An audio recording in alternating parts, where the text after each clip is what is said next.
पाकिस्तान के बड़े शहरों में अब साल भर तवातुर से थिएटर होता नजर आ रहा है। इससे पहले कि मैं कलावट लगा के तुम्हें अंगीठी पर बिठा दूं अपने पलंग पर। पुराने फनकारों के साथ साथ नए फनकार भी अपने फन का लोहा मनवाते नजर आ रहे हैं। महंगे टिकट के बावजूद थिएटर हॉल में कोई नशिस्त खाली नजर नहीं आती। क्या हमारे मुआशरे में भी थिएटर पनप रहा है? क्या हम कह सकते हैं कि तरक्की याफ्ता और मुहज्जब मुआशरों की तरह अब हमारे यहां भी थिएटर की रिवायत जड़ पकड़ चुकी है? नए थिएटर और पुराने थिएटर में क्या फर्क है?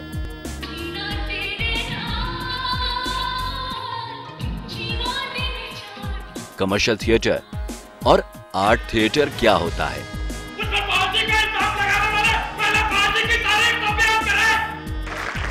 थिएटर के नए रुझानात क्या हैं? हमारा आज का प्रोग्राम इन्हीं सवालों का अहाता करता है।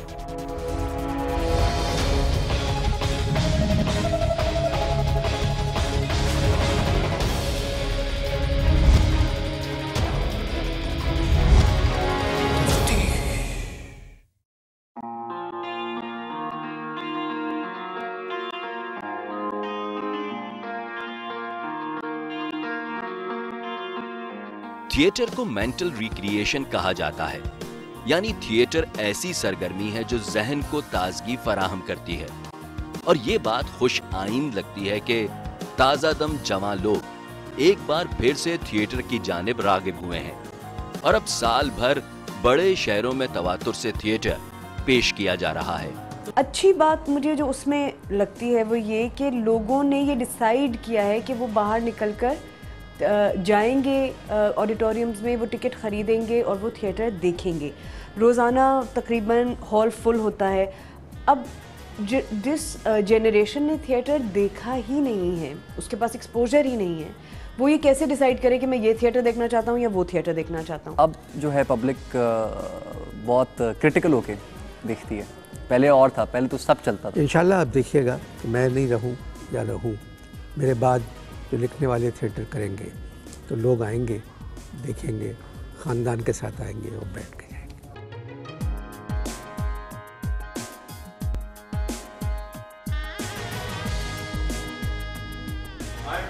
थिएटर के जदीद रुझानात तक पहुंचने से पहले आइए पाक व हिंद की थिएटर की मुख्तसर तारीख पर एक नजर डालते हैं।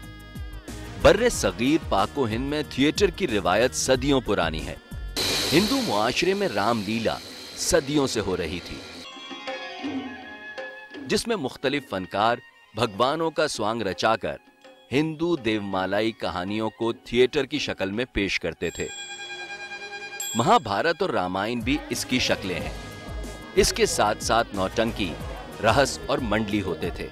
1855 में आगा हसन अमानत का लिखा हुआ ड्रामा इंदर सभा हिंदुस्तान में थिएटर का पहला संगे मील है। हिंदुस्तान में अंग्रेजों का राज आया तो यहाँ पारसियों के थिएटर ने जोर पकड़ा। ये दौर आगा हशर काश्मीरी का था, जिन्हें उर्दू का शेक्सपियर कहा जाता है, और इनके बाज़ ड्रामे शेक्सपियर ही के ड्रामों से माखूज थे। उर्दू अदब में ड्रामा बहुत कम लिखा गया है। पाकिस्तान में ड्रामा लिखने की तरफ ज्यादा तवज्जो पतरस बुखारी, मिर्जा अदीब सादत हसन मंटो, रफी पीरजादा और कमाल अहमद रिजवी ने दी। पतरस और कमाल अहमद रिजवी ने ज्यादातर अंग्रेजी और दूसरी जबानों के ड्रामों की एडेप्टेशन की। इन बड़े अदीबों के ड्रामे स्टेज भी हुए और रेडियो पर भी पेश किए गए। एडेप्टेशन सारी दुनिया में होती है, सारी दुनिया में होती है। एतराज उस वक्त होना चाहिए अगर एडेप्टेशन अच्छी ना हो। मेरा ख्याल है हम अच्छी एडेप्टेशंस करते हैं, बुरी नहीं करते। क़याम पाकिस्तान के इब्तदाई दौर में ख्वाजा मोइनुद्दीन हैदराबाद दक्कन से अपना थिएटर लेकर कराची आए और उन्होंने कैट्रिक हॉल, सेंट पीटर्स हॉल और खालिक डीना हॉल जैसे मकामात पर, लाल किले से लालू खेत, मिर्जा गालिब बंदर रोड पर और तालीम बालगा जैसे शौराए आफाक ड्रामे पेश किए। 80 की दिहाई में बाएं बाजू से ताल्लुक रखने वाले लिबरल दानिश्वरों ने महदूद पैमाने पर थिएटर और स्ट्रीट थिएटर के जरिए अपना पैगाम आवाम तक पहुंचाने की कोशिश की। उनमें एक बड़ा नाम असलम अजहर का है, जिन्होंने दस्तक ग्रुप बनाया और अपने दोस्त मंसूर सईद के कलम की खिदमत हासिल की और गैलीलियो की कहानी जैसा इनकलाबी ड्रामा पेश किया। अहमद अली और इस्माइल साहब अलामती अंदाज में तरक्की पसंद ड्रामे पेश कर रहे थे। उसी दौर में एक कंपनी थिएटर वाला कायम हुई, जिसने इमरान असलम, सलमान शाहिद, साजिद हसन, सकीना सम्मू, बदर खलील और राहत काज़मी की टीम के साथ मिलकर तवातर से कई ड्रामे पेश किए। गोइटे इंस्टीट्यूट क्रिप्स थिएटर के बैनर तले जर्मन खेलों को उर्दू में पेश करता था। इस ग्रुप में यास्मीन इस्माइल, इमरान असलम और खालिद अनम शामिल थे। मैंने तकरीबन 50 साल पाकिस्तान टेलीविज़न के लिए लिखा। फिर जब टेलीविज़न पे मैंने मुख्तलिफ मज़ाहिया प्रोग्राम या संजीदा प्रोग्राम देखे, मैं फिर स्टेज की तरफ आ गया। स्टेज जहाँ लोग देखने नहीं आते और वो समझते हैं कि स्टेज जो है वो एक, मैं चाहता हूँ कि लाहौर में जिस तरह का भी स्टेज हो रहा है, वो स्टेज हो रहा है, वो बड़ी बात है कि लोग आके 1 घंटा 2 घंटे हंसते हैं, गाने सुनते हैं, नाच देखते हैं, चले जाते हैं। वो एक एंटरटेनमेंट है उनके लिए। मैं किसी थिएटर की बुराई नहीं करता। अगर मैं चाहता था कि ऐसे लोग भी आए थिएटर देखने जो पढ़े लिखे, जो अपने घर वालों के साथ आए। थिएटर की कोई कंटिन्यूटी कभी पाकिस्तान में बहुत ज़्यादा रही नहीं। 50s में बड़ा अच्छा थिएटर होता था, पारसी थिएटर भी होता था कराची में। क्रिश्चियन की कम्युनिटी बहुत अच्छा मज़ेदार थिएटर करती थी। गुजराती थिएटर भी हुआ है यहाँ पे काफ़ी ज़्यादा। फिर उसके बाद एक लंबा ब्रेक आया लाहौर में, फिर भी पंजाब में फिर भी थिएटर होता रहा। उसने अपनी कई शक्लें बदली। फिर 80s में बहुत पॉलिटिकल थिएटर हुआ, लाहौर में भी हुआ, बलूचिस्तान के भी कुछ हिस्सों में हुआ और कराची में तो मोस्ट डेफिनेटली हुआ ही। कोई ऐसी कंटिन्यूटी नहीं रही जिसको हम कहें कि रिवाइवल हो रहा है या नहीं हो रहा, या सिर्फ उसने अपने थोड़ा फोकस बदला है। मेरे ख्याल से पहले लोग उस तरह मेहनत शायद जो कर रहे थे, तो वो एक बिल्कुल डिफरेंट इम्पैक्ट था उसका। अब जो है, पहले भी बहुत अच्छा थिएटर होता था और अब ये कि ऑडियंसेस को डायरेक्टर्स की समझ आ गई, डायरेक्टर्स ऑडियंसेस को समझने लगे। बेगम बेगम क्या कर रही है? जाकर चाय लेकर आई है। गालिब जिंदा होते तो उनको मालूम हो जाता। तमन्ना का दूसरा कदम मिर्जा के कमरे में है कहाँ तमन्ना का दूसरा कदम? ये वो थिएटर था जिसमें एक बामकसद स्क्रिप्ट होता था। एक महीना रिहर्सलें होती थी। स्टेज पर सिचुएशन के लिहाज से फनकार की मूवमेंट भी नजर आती थी। तुम्हारी जान को नान बनने में 2 सेकंड लगते, चलो 3, फिर जाके लोगों को खाती रहना ना। इसे आर्ट थिएटर और मुत्तवाजी थिएटर कहा गया, क्योंकि इसके मुकाबले एक दूसरा ड्रामा भी होता था जिसे कमर्शियल थिएटर कहा जाता था। ये स्टैंड अप कॉमेडी की एक शक्ल थी। देखा हमारे सरकार कितना पक्का राग गाते बाबू। राग कौन गा रहा कमीने, ये बताओ। नीचे कीले किसने फेंके? मेरे खेल में ना तो कोई नाच होता है, ना कोई म्यूज़िक होती है, ना कोई गाने होते हैं। लोग भी कम होते हैं। 4 आदमी बात कर रहे हैं। इस हाफ प्लेट के अंदर 6 आदमी थे। 90 मिनट का प्ले है।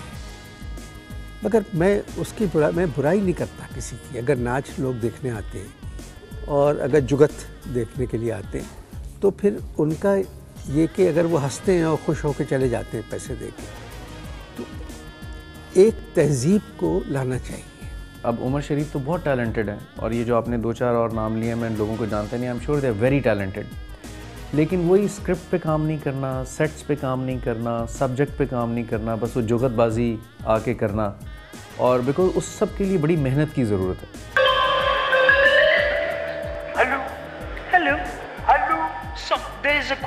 कराची में इस नौ के थिएटर के बानी मोइन अख्तर और उमर शरीफ थे।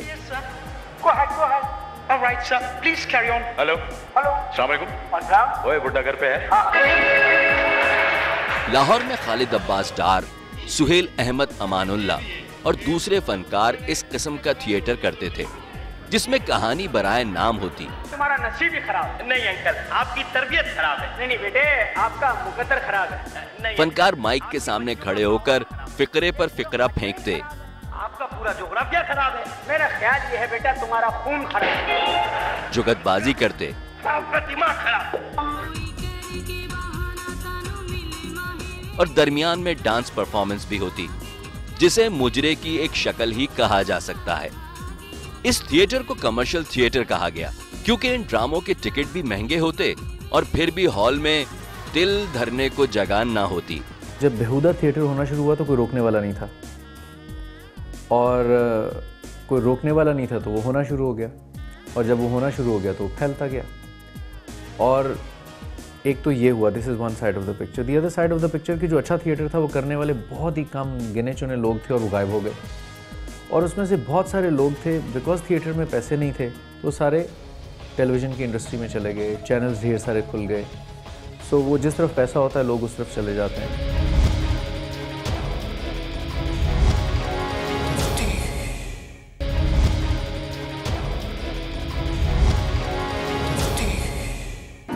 Sie setzen jeden Abend eine Maske auf. मगरबी थिएटर में म्यूजिकल थिएटर एक अलहदा मैदान है जिसमें रक्स और मौसीकी के जरिए ड्रामा पेश किया जाता है जिसे ओपेरा कहते हैं।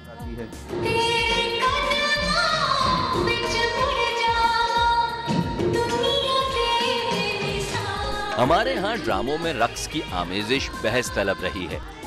क्या ड्रामे में रक्स शामिल करने का मतलब मयार गिराना है या तमाशाइयों की तवज्जो हासिल करने के लिए यह हरबा इस्तेमाल किया जाता है?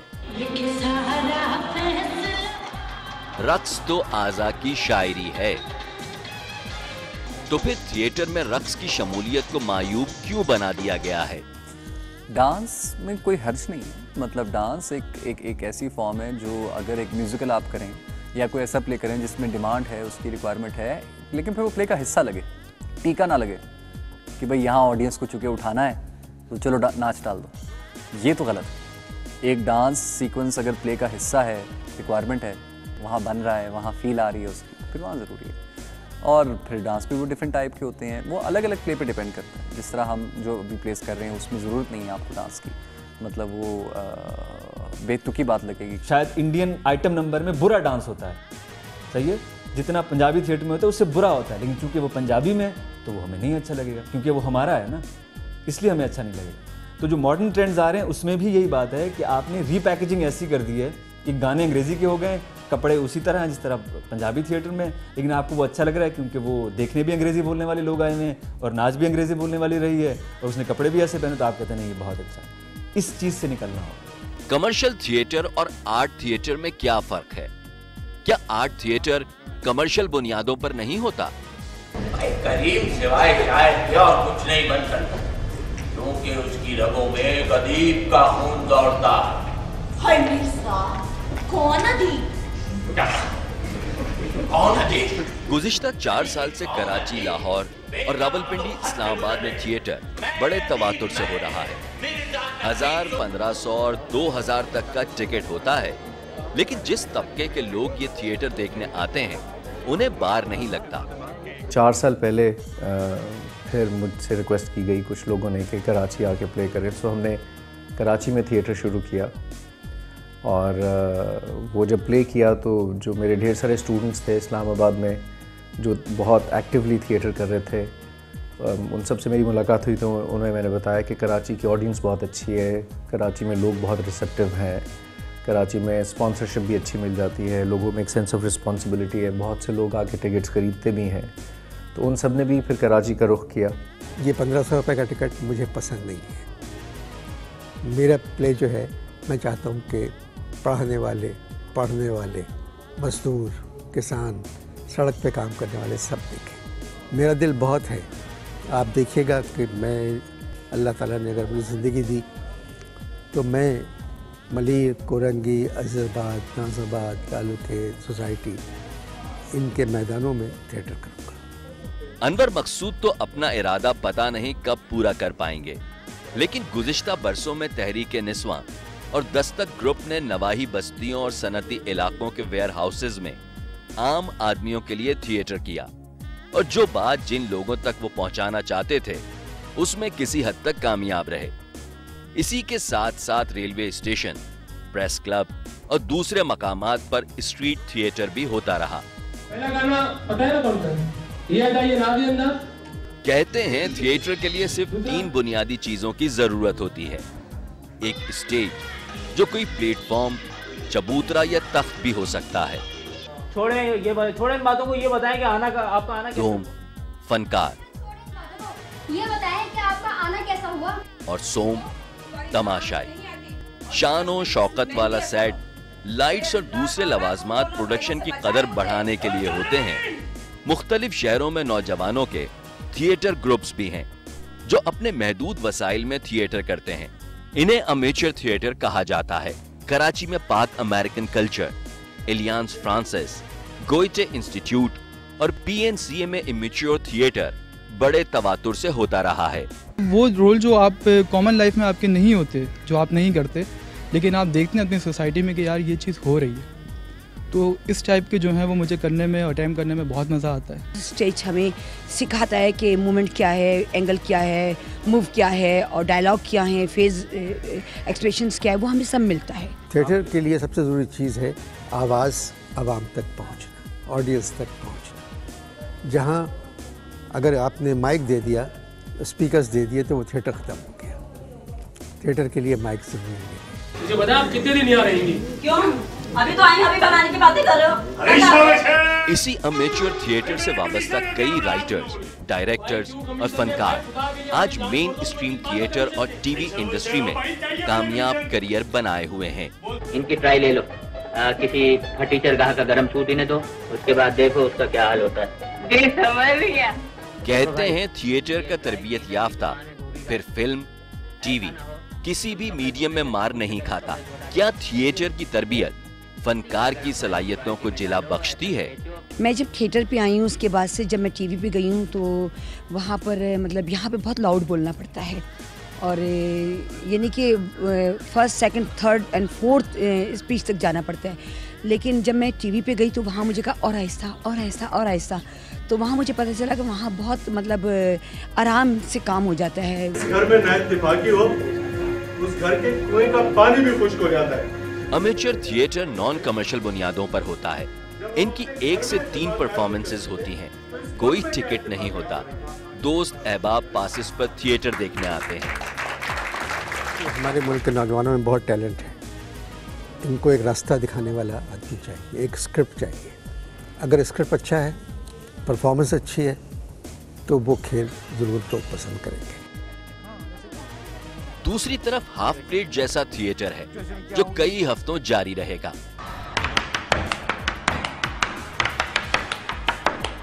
अमेरिका, बरतानिया और दूसरे यूरोपीय ममालिक में भी इसी तरह मुख्तलिफ सतहों का थिएटर होता है। लेकिन जो मेन स्ट्रीम थिएटर है, वहां एक खेल कई साल तक पेश किया जाता है। जैसे बरतानिया और ब्रॉडवे में आज भी शेक्सपियर का ड्रामा होता है। अगाथा क्रिस्टी का दी माउस ट्रैप तो गुज़िश्ता 61 साल से बरतानिया में मुसलसल स्टेज हो रहा है, और आज भी लोग ये ड्रामा बड़े ज़ौक़ और शौक से देखते हैं। $1,001 things. Where will you stay? Delhi, of course. Viceroy House. यूरोपीय ममालिक में भी थिएटर देखना सस्ता सौदा नहीं है। वहां भी थिएटर का टिकट काफी महंगा होता है, और थिएटर देखना और थिएटर करना एक स्टेटस सिंबल भी समझा जाता है। ये जो कमर्शियलिज्म है, इसकी डेफिनेशन जो है ना, वो बड़ी कॉम्प्लिकेटेड सी और कंफ्यूज सी है। एक पेंटर है ना, वो बेचारा सारी उम्र फाके करता रहेगा, पेंटिंग्स बनाता रहेगा। अच्छा, जब उसकी पेंटिंग्स बिकनी शुरू हो जाएंगी तो लोग कहेंगे अब कमर्शियल काम करता है। तो ये डेफिनेशन ही बड़ी गलत है। एक क्रिएटिव काम कमर्शियल भी हो सकता है, और उसको कमर्शियल भी होना चाहिए। Why not? क्या हमारे यहाँ बड़े शहरों में होने वाला थिएटर भी एक स्टेटस सिंबल है? क्या हमारे यहाँ थिएटर को खुशहाल तबके तक महदूद किया जा रहा है? अब यकीनन इस वक्त वो मिडिल क्लास के अंदर मुंजमद है, लेकिन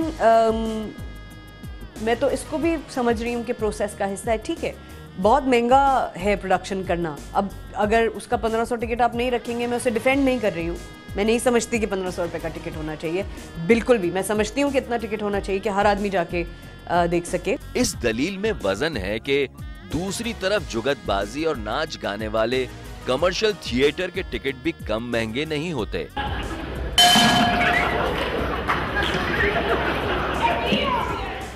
क्या थिएटर महज तफरीह का एक जरिया है या थिएटर कुछ देता भी है? अमूमन नजर ये आता है कि सिर्फ कॉमेडी स्क्रिप्ट्स ही स्टेज हो रहे हैं ताकि जो लोग टिकट खरीदकर थिएटर हॉल में आते हैं वो 90 मिनट तक हंसते रहें और खुश होकर चले जाएं। क्या कॉमेडी ही कामयाबी की जमानत है? क्या संजीदा स्क्रिप्ट्स की कोई गुंजाइश नहीं निकलती? अब जो थिएटर का एक नया रूप हमारे सामने आया है उसमें उसके बहुत सारे रंग हैं। ट्रेंड्स उसमें म्यूजिकल्स भी हो रहे हैं, उसमें कॉमेडीज़ भी हो रहे हैं, सीरीज प्लेस बहुत कम हो रहे हैं। और उसकी वजह शायद ये है कि जो हमारे देखने वाले हैं उनका रुझान सीरीज थिएटर की जानिब है नहीं। थिएटर की परफॉर्मेंसेस कहाँ हो रही हैं, अब क्या होगा, वो पूछते हैं आर्ट्स काउंसिल में कि नेक्स्ट परफॉर्मेंस कब होगी, नेक्स्ट परफॉर्मेंस क्या है। तो ये भी एक अच्छी रिवायत है कि लोग थिएटर की तरफ आने लगे हैं। आगे हम देखेंगे कि हमारे मुल्क में तबाजात थिएटर कब होगा और क्या गिनती के चंद थिएटर ऑडिटोरियम थिएटर की तरक्की के लिए काफी हैं।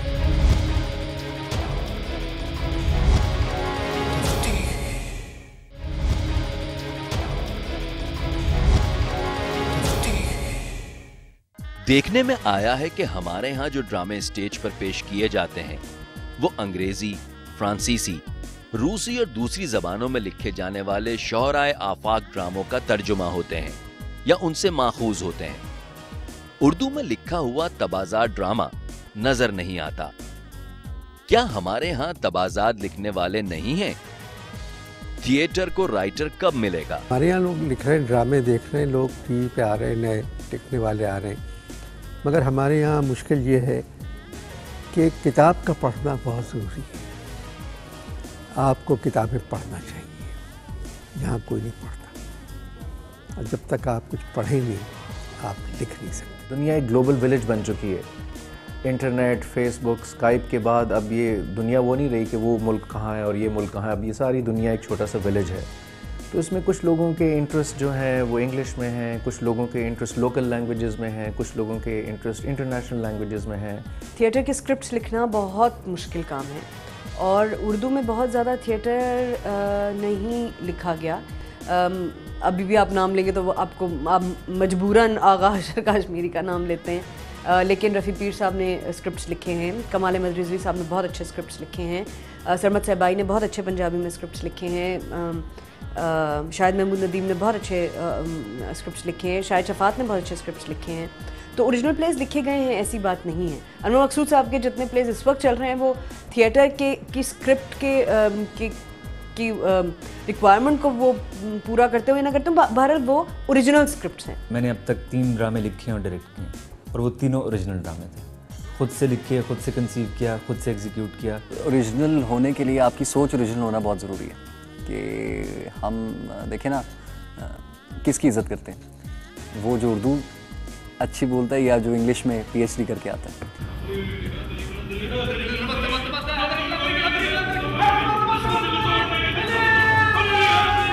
दुनिया के दूसरे ममालिक में छोटे बड़े शहरों हत्ता के कस्बों में भी थिएटर करने के लिए सहूलियात मुयस्सर हैं, मगर हमारे मुल्क में थिएटर की तरक्की में जो सबसे बड़ी रुकावट है वो थिएटर ऑडिटोरियम का न होना है। लाहौर के अलहमरा आर्ट्स काउंसिल में जुगतबाज थिएटर का कब्जा है। कुछ सिनेमा हॉल्स को थिएटर में तब्दील किया गया था, मगर वहां भी कमर्शियल का पॉपुलर थिएटर होता है। एक तमासील थिएटर था जिसमें रिवॉल्विंग स्टेज भी था, मगर वो अब गैर फाल नजर आता है। एक तो हॉल चाहिए, थिएटर ही नहीं है। पूरे कराची में एक थिएटर है आर्ट काउंसिल का जिसमें प्ले हो सकता है और ये सारा साल बुक रहे। FTC वाला जो हॉल है वो बेसिकली कॉर्पोरेट कॉन्फ्रेंसेस के लिए, उसका थिएटर से कोई ताल्लुक़ नहीं है। उसमें बस खींच खांच के लटक के ही थिएटर होता है। कराची आर्ट्स काउंसिल में भी जो थिएटर ऑडिटोरियम इस वक्त मौजूद है उसकी मेंटेनेंस की हालत बहुत बुरी है, उसकी लाइट्स नहीं चलती, उसके स्टेज पे बहुत ज़्यादा गंद है, बैक स्टेज में ज़्यादा जगह नहीं है। बस वो मुनासिब सा हॉल है जो गुजारा कर रहा है, वो अपने एग्जिस्टिंग एम्फी थिएटर को कन्वर्ट कर रहे हैं इनटू अ बिगर हॉल और एक नया हॉल भी बना रहे हैं। पाकिस्तान में थिएटर के लिए कोई हॉल डिज़ाइंड ही नहीं है प्रॉपर्ली, जिसको आप कहते हैं कि ये वो हॉल है जो थिएटर के लिए डिज़ाइन किया गया। अलहमरा के दोनों हॉल किसी हद तक हैं, लेकिन लाइट्स के उसमें बहुत इश्यूज़ होते हैं। तो थिएटर के लिए तो आपने कोई हॉल ही नहीं बनाया कि 1500 लोग बैठे हों तो मैं बग़ैर माइक के बात करूं तो आवाज़ उन तक जानी चाहिए। अब दुनिया इस मामले में बहुत आगे जा चुकी है कि वो बहुत बड़ा मजमा होता है, लेकिन आप ज़रा सा पिन भी गिराएंगे तो उसकी भी आवाज़ आएगी, क्योंकि उनको पता है कि थिएटर की खूबसूरती यही है कि आप बात करें तो वो बात यहीं से जानी चाहिए, वो माइक के थ्रू ना जाए। मैं बस यही कहना चाहूँगा हुकूमत से कि कराची 2 करोड़ लोगों का शहर है, 2 करोड़ लोग रहते हैं। कम्युनिटी सेंटर्स बना दें, मलीर, डांडी, नाज़ाबाद, लालू खेत, फैसल कॉलोनी, अजीज़ाबाद सोसाइटी में, ताकि वहाँ हर जगह टैलेंट बहुत है, तो वहीं थिएटर हो छोटे छोटे, 200 लोग देखने के लिए आएँ, वहीं कॉफ़ी शॉप हो, वहीं उनकी तस्वीर की नुमाइश हो। जो आर्टिस्ट हैं उनको जगह नहीं मिलती करने की, तो जहाँ लोग शाम में बैठे कॉफ़ी पिए, थिएटर देखें, आप देखिएगा इससे कहाँ हम चले जाएंगे। जिंदगी का कोई भी शोबा मुकाबलेबाजी, सियासत और फितरी तासुबात से पाक नहीं है। थिएटर भी हमारे मुआशरे का एक हिस्सा है। क्या थिएटर की दुनिया में भी सियासत होती है? क्या लाहौर के थिएटर और कराची के थिएटर में किसी को अफजल और किसी को अदना समझा जाता है? पॉलिटिक्स तो बिल्कुल होती है, और मतलब ये होता है कि ये नहीं होना चाहिए, ऐसे नहीं होना चाहिए, मैं ज़्यादा हिट हूँ, तू ज़्यादा फ्लॉप है, ये सारी बातें होती हैं। लेकिन पॉलिटिक्स तो फिर खैर कहाँ नहीं होती, और चूँकि ये है ना कि लोग कम हैं तो पॉलिटिक्स हैं। जब ये बढ़ जाएंगे, लोग मसरूफ़ हो जाएंगे, सारे काम बढ़ जाएगा, तो पॉलिटिक्स का वक्त नहीं रहेगा इनमें से किसी के पास। और कराची जैसे शहर में कम से कम 8 से 10 और थिएटर ऑडिटोरियम्स की शदीद ज़रूरत है। और अगर ज़्यादा ऑडिटोरियम्स होंगे तो पॉलिटिक्स भी कम होगी, लेग पुलिंग भी कम होगी और सेहतमंद कंपटीशन आएगा। 1-2 हॉल होने की वजह से पॉलिटिक्स भी है, माफिया भी है, और लेग पुलिंग भी बहुत ज़्यादा है, और जेलसीज भी बहुत ज़्यादा है। सो अल्लाह करे ज़्यादा से ज़्यादा थिएटर ऑडिटोरियम बने। कराची में थिएटर के फरोग में national academy of performing arts यानी नापा के किरदार को नजरअंदाज नहीं किया जा सकता। नापा में तो बड़े प्रोफेशनल्स हैं, ज़िया साहब उसके हेड हैं, वो बहुत मेहनत करते हैं खेल के साथ। और वहाँ जो लोग पढ़ा रहे हैं उनमें अरशद महमूद, राहत काज़मी, तलत हुसैन, अंजुम अयाज, खालिद हैं, जो जानते हैं थिएटर क्या है। चले आओ जहाँ हो।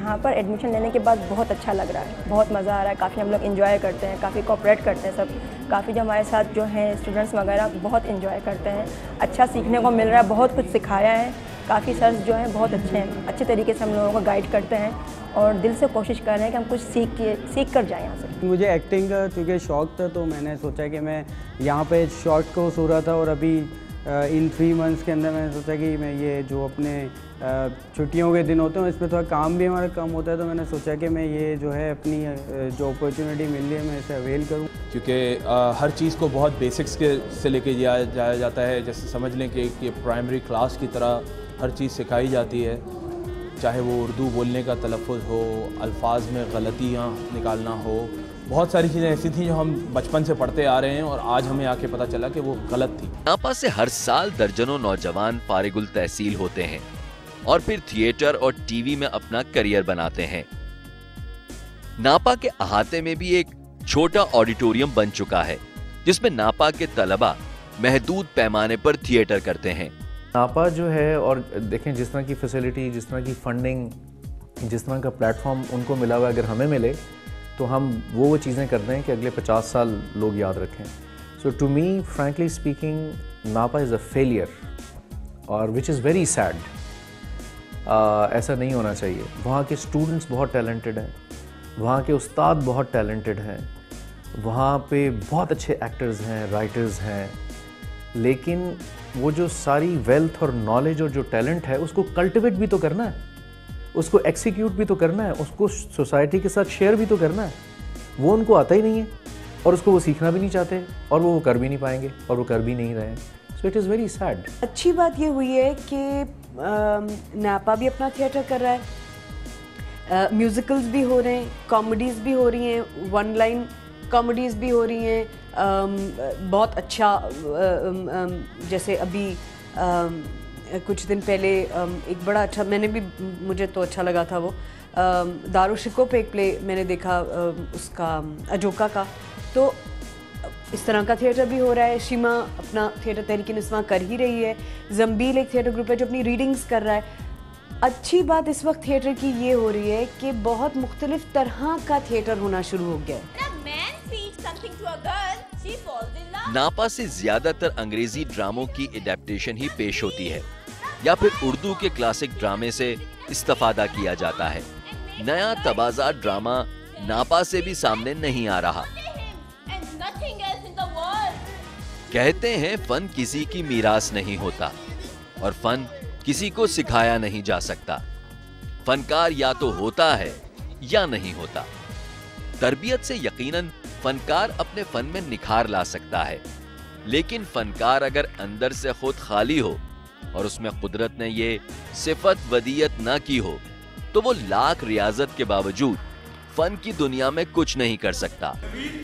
जैसे ही आप ये लाइन बोलेंगे तो ऑडियंस में से कुछ लोग उठेंगे वापस जाने के लिए। आज जो थिएटर हो रहा है उससे वाबस्ता ज्यादातर फनकारों का कहना है कि उन्होंने कहीं से तरबियत नहीं ली, बस अपने शौक और कुव्वत मुशाहिदा की बदौलत वो ये काम कर रहे हैं।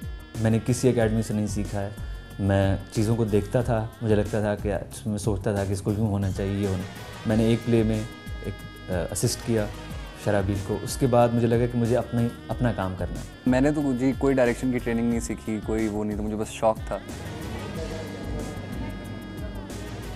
अब हम देखते हैं कि बड़े बजट के साथ जो थिएटर हो रहा है उसे मल्टीनेशनल और बड़े ब्रांड्स स्पॉन्सर करते हैं। उनके मीडिया स्पॉन्सर्स भी होते हैं। क्या थिएटर की पेशकश में स्पॉन्सर्स का अमल दखल भी होता है? ये बिल्कुल एक बहुत बड़ा झूठ है अगर कोई ये कहता है कि जी मैं प्ले करता हूँ तो मेरा स्पॉन्सर मेरे प्ले में कोई किसी किस्म की दखल अंदाजी करता है। ऐसा बिल्कुल भी नहीं होता। मैं तो 20-22 साल से कर रहा हूँ आज तक, मुझे और मेरे जितने भी इर्द गिर्द लोग हैं जो भी प्लेस करते हैं, कभी स्पॉन्सर ने प्ले के अंदर या प्ले के कंटेंट के अंदर कभी इंटरफेयर नहीं किया। उसका तो उसकी इंटरफेरेंस ज़्यादा से ज़्यादा इतनी होती है कि यार हॉल के अंदर हमारा लोगो लगा दो, या इन्विटेशन के ऊपर हमारा लोगो बड़ा कर दो, या पोस्टर के ऊपर या बिलबोर्ड के ऊपर बड़ा कर दो, या स्टेज के ऊपर हमारी अनाउंसमेंट कर दो। इससे ज़्यादा वो कभी भी स्पॉन्सर्स जो हैं किसी किस्म की कोई दखल अंदाजी नहीं करते। ये बिल्कुल झूठ है। स्पॉन्सर्स का टेस्ट भी ऐसा ही है और इस तरह के थिएटर को आसानी से स्पॉन्सरशिप मिल जाती है। आप ज़रा सा संजीदा काम करने की कोशिश करेंगे, उसमें ज़रा दिमाग ज़्यादा लड़ता है तो स्पॉन्सर को भी लगता है कि यार दिस इज़ टू सीरियस, मेरा मैसेज कहाँ तक जा रहा है, मेरी ऑडियंस है या नहीं है।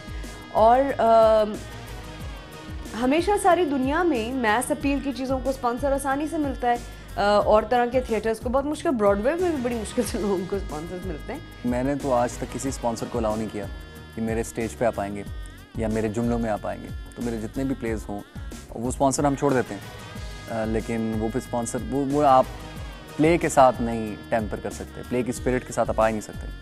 तो अगर कोई ऐसा जुमला हो जो कहानी के साथ जुड़े तो शायद मैं आगे फ्यूचर में देखूं, लेकिन अभी मुझे इसकी ज़रूरत नहीं। बगैर स्पॉन्सरशिप के यहाँ थिएटर नहीं चल सकता, क्योंकि अगर 14-15 आदमी काम कर रहे हैं तो उनके पैसे कौन देगा, थिएटर का किराया कौन देगा, एयर कंडीशन के पैसे कौन देगा, जनरेटर के पैसे कौन देगा, 6 वक्त का खाना, क्योंकि अदाकार बहुत खाते हैं, सुबह से जो खाना शुरू करते हैं रात तक खाते हैं, चाय कॉफ़ी, तो ये पैसे, तो अगर ये पैसे स्पॉन्सरशिप से नहीं आएंगे तो ये चीज़ नहीं हो सकती। एक तरफ अपर मिडिल क्लास और खुशहाल तबके का ये थिएटर है जिसे स्पॉन्सर्स मिलना ज्यादा मसला नहीं है।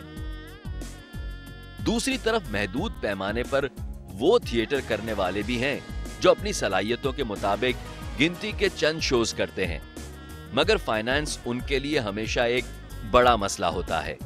हम लोग को फाइनेंस ही नहीं करता कि हम उसके ऊपर कुछ लगा सकें, इन्वेस्ट कर सकें। हमारे पास तो इन्वेस्टमेंट उतनी होती है कि एक हम टीम वर्क कर लें, बहुत बड़ी बात है, उसी पे इन्वेस्ट कर लें। तो ये सिर्फ हमारी सारी टीम ने इसके लिए बहुत कोशिश की, सब ने अपनी अपनी PR यूज़ की, सब ने एक दूसरे से कहा, किसी ने पम्फलेट करवा कर दिए हैं, किसी ने कार्ड्स का मैं अपने PR में देकर आता हूँ। इसी तरीके से हम लोगों ने पब्लिसिटी की और कुछ PACC ने हमारे साथ बहुत कोऑपरेट किया है कि यहाँ पर पेनाफ्लेक्स वगैरह बनाकर हमने लगाए ताकि लोग उसको देखें और आएँ। थिएटर महज एंटरटेनमेंट का एक जरिया नहीं, थिएटर एक तहजीब का नाम है।